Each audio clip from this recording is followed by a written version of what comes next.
going to be closed from December 24th all the way until January 2nd.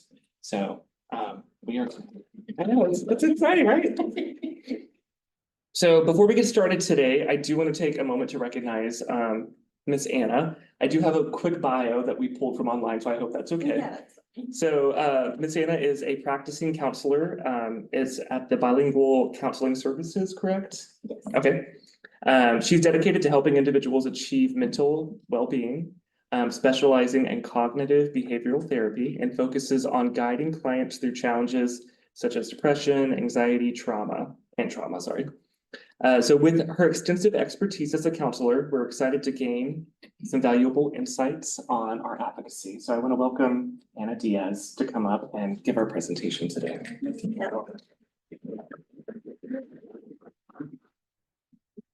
Share introduction. How's everyone doing this morning? It's cold. It has, we click on it once to see if it'll transition. Perfect. Thank you so much for that introduction. I hope everyone at home is nice and warm. So a few objectives, as was already mentioned, I am completing my master's currently for clinical psychology and clinical counseling. So I have a bit of experience working with in therapy with Maria as my supervisor. And I deal with clients that come in with depression, anxiety, and trauma. And I work both with children, adults, couples, so big spectrum. Some objectives for today are to promote understanding and inclusivity, support emotional well-being, and encourage active participation and connection.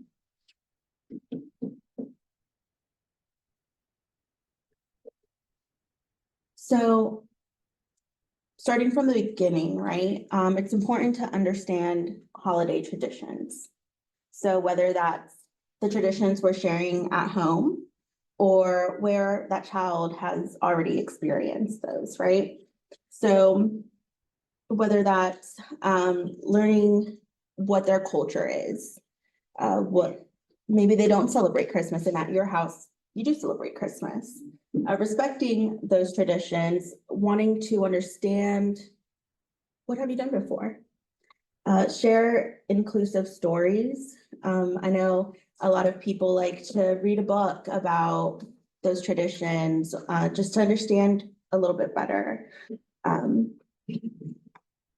then again, respecting those preferences. So honor the child's belief while gently introducing new traditions. Keyword gently. And we want to gently introduce those traditions so that they don't feel like, oh, I'm out of control. I don't have control in this situation anymore. Something's being put on me.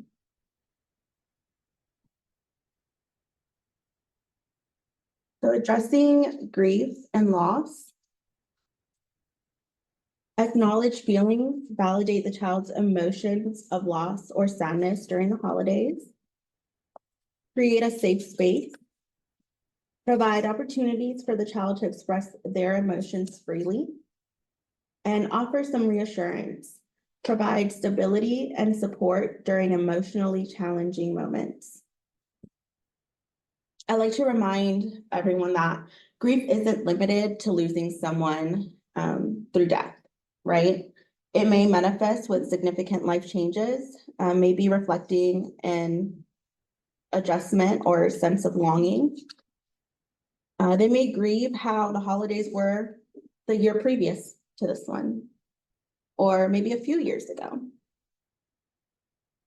including grieving the presence of someone who may still be alive, but physically not with them. So it's important when a child is grieving that adjustment period, that change, or longing how something was previously, that we validate that grief. Even feeling guilty, right? We validate that. It's okay to feel sad. It's okay to feel angry. It's okay to feel guilt, right? Allow that space for emotions to be understood. A lot of time our kiddos, they don't understand their emotions yet, right? They're still trying to figure out, well, I know that this is maybe frustrating for me, or I know I'm a little upset, but what's really going on, right? If we don't allow that space for them to understand, they won't have that curiosity to ask, okay, well, I know I'm sad, but why am I sad? Right? Giving affirmations, remind them they are loved, not to blame, and it's okay to feel how they're feeling, whatever that feeling is. Avoid pressure. Let them share at their own pace, right? Without forcing the conversation. In therapy, we encourage journaling a lot, right? That's a way that they might be feeling a little bit more safe and sharing what's going on or what has happened, what has holidays looked like before this holiday, or what they want a holiday to look like, what they wish holidays would look like for them. Drawing and listening to music is also encouraged. Any questions so far?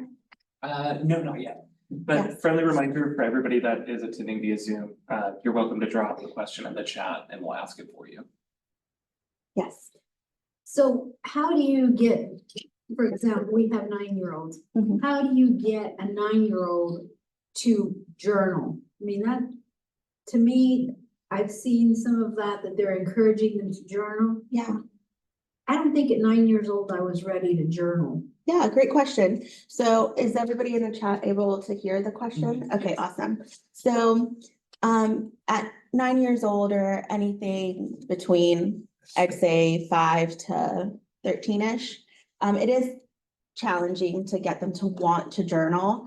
There are some like template questions to begin. I like to encourage with gratitude, right? Teaching them every day before you get up or every night before you go to bed, let's write down 3 things you're grateful for.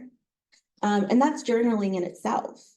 It doesn't have to be a paragraph. It doesn't have to be more than a few words. Journaling can simply be, today was good. Today was okay. That's a way for them to start expressing themselves a little bit more. But yes, a gratitude journal or just saying 3 things I'm grateful for, or 1 positive thing that happened today to me. That's a great way to start them to start journaling or wanting to ask more questions. I do want to add something. Yeah. So we have this fantastic tool called the No Worries book, and it's journaling, but it's done so like maybe in an artistic way. Mhm. So if you would like a copy of that, you're welcome to. It's a really good book. Yeah. Oh, thank you. Thank you. Of course. Okay. So some concerns might be, how do we engage our kiddos during the holiday season, right? So you guys can decorate together, involve the child putting up some decorations, creating a festive atmosphere. Gift selecting, I know sometimes it might be a very short time span that a child is placed, right? Or you're looking over this child and you may not know them fully. They may not know you, your family fully, right? But giving some suggestions of, hey, like, I know you might not know them so well. Last year, we gave this person some painting stuff and they really enjoyed that. What do you think we should get them this year? Maybe it'll get the ball rolling for them of like, oh, okay, they're including me into this. My opinion matters. I'm gonna get more excited about the holidays, okay? So encourage participation in choosing gifts for others, fostering a sense of giving. Holiday crafts, plan fun, engaging craft activities to build excitement and creativity. This is another way of giving them the opportunity to also express themselves. Sometimes it's not easy to express yourself with words, especially if you don't know what those words are. Arts and crafts, it's just an outlet for them to be able to say, okay, well, this is a fun holiday craft that I could do. Maybe I'll draw a picture of what I wish holidays looked like this year, or give you an insight on where maybe their mind is about the holidays, if you're unsure on that.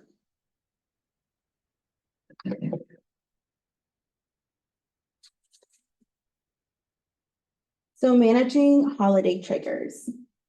It's important that we identify potential triggers, be aware of emotional triggers related to past holiday experiences. Open communication, have open communication and maintain dialogue to address feelings as they arise during events. Right? The last thing you want is for a kiddo to feel like, oh, well, something's happening, or I'm feeling overwhelmed, but there's a big party going on, or there's a lot of people over for Thanksgiving. I don't know who to talk to. I'm shutting down, right? So keep those lines of communication open. Create a calm environment. Provide a predictable and soothing atmosphere during holiday gatherings. And there's a way to do that even if others are around, by doing just what I mentioned. Letting them know ahead of time, hey, there's going to be a few people over. How do you feel about that? Does that make you nervous? Do you have any questions before everybody comes that I can answer?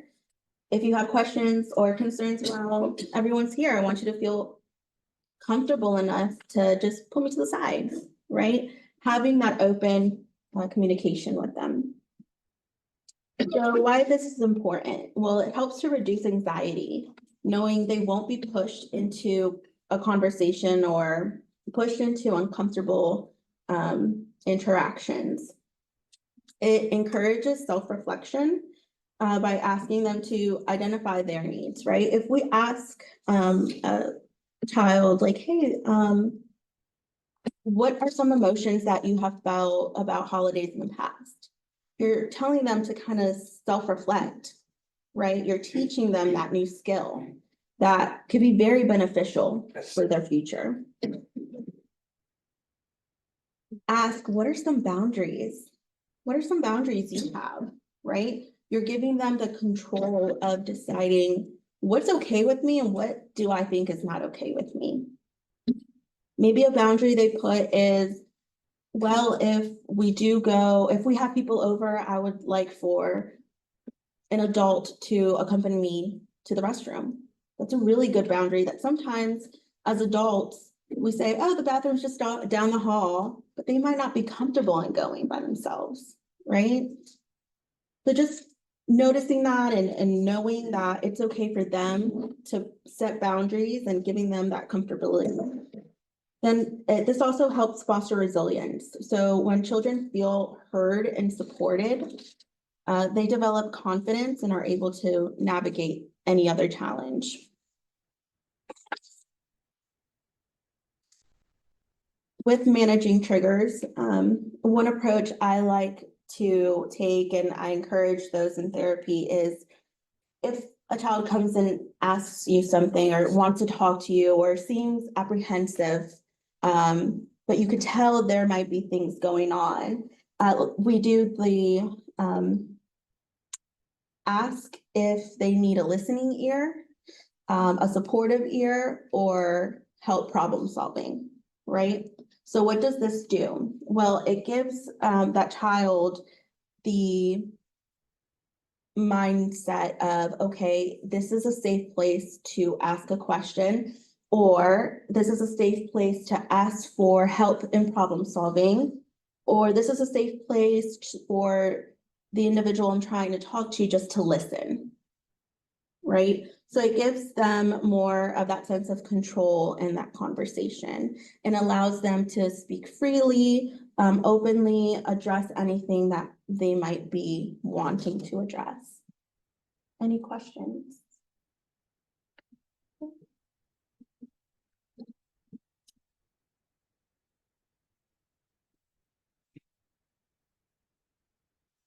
So fostering connections and inclusion. I'm sorry, I'm gonna get this in.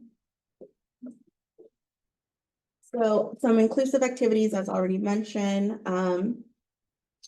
would be like decorating or anything where we can ensure that the child feels welcomed and involved in the holiday event. I know some people I've worked with in the past, they're like, well, I'm cooking all day, or we're getting everything set up for Thanksgiving. There's just a lot that's going on. How do I get them involved? There's little ways that we can keep children involved, right? We could do a scavenger hunt around the house to help us try to find something we need in the kitchen, or do quick little games for them to be able to still feel like they're a part of the family or a part of what is being celebrated. Yep, decorating cookies. Story sharing and watching holiday movies, very easy way to have them get involved. Everybody sitting in the living room, listening to a story. Everybody takes turns reading a part of the book, watching holiday movies that, we so often enjoy. And then this will also help making new memories, which is very important. Emphasizing the importance of creating new positive holiday memories together. This will also help if a few months down the road or next year, they may not be with your family. They have those memories and they might be able to speak to their new family about, hey, this is what I had experienced at a holiday previously, and I really enjoyed this. Can we make this a part of our holiday? Post-holiday follow-up, I think this slide is one of the most important ones.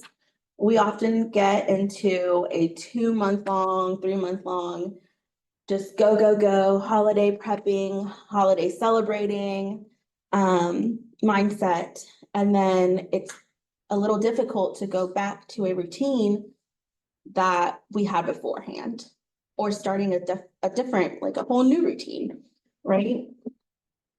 Especially if we're talking about children that are constantly having to adjust and change. What can that bring up? Emotions that maybe they don't understand or are too familiar with and don't like. So reflecting on the experiences that the child had, discuss their feelings on the holiday season, address any concerns, talk through any lingering worries or negative emotions. Then reinforce support. Reassure the child of ongoing care as they return to the routine. Something they might be thinking is, well, I had so much fun spending all this time with everyone. Now everybody's going back to work. Everybody's going back to their routine. And I'm kind of feeling a little isolated now. I'm feeling a little sad now. So just reinforcing that support of, hey, we're still here. If you still need to talk, we can talk. If you'd like to schedule something with them to like on a weekend, so that they still feel like, oh, well, we can still have fun. Holidays isn't the only time that, we're gonna be enjoying ourselves, but really asking them to kind of reflect on what has happened to prepare them to merge over to this routine, so to speak.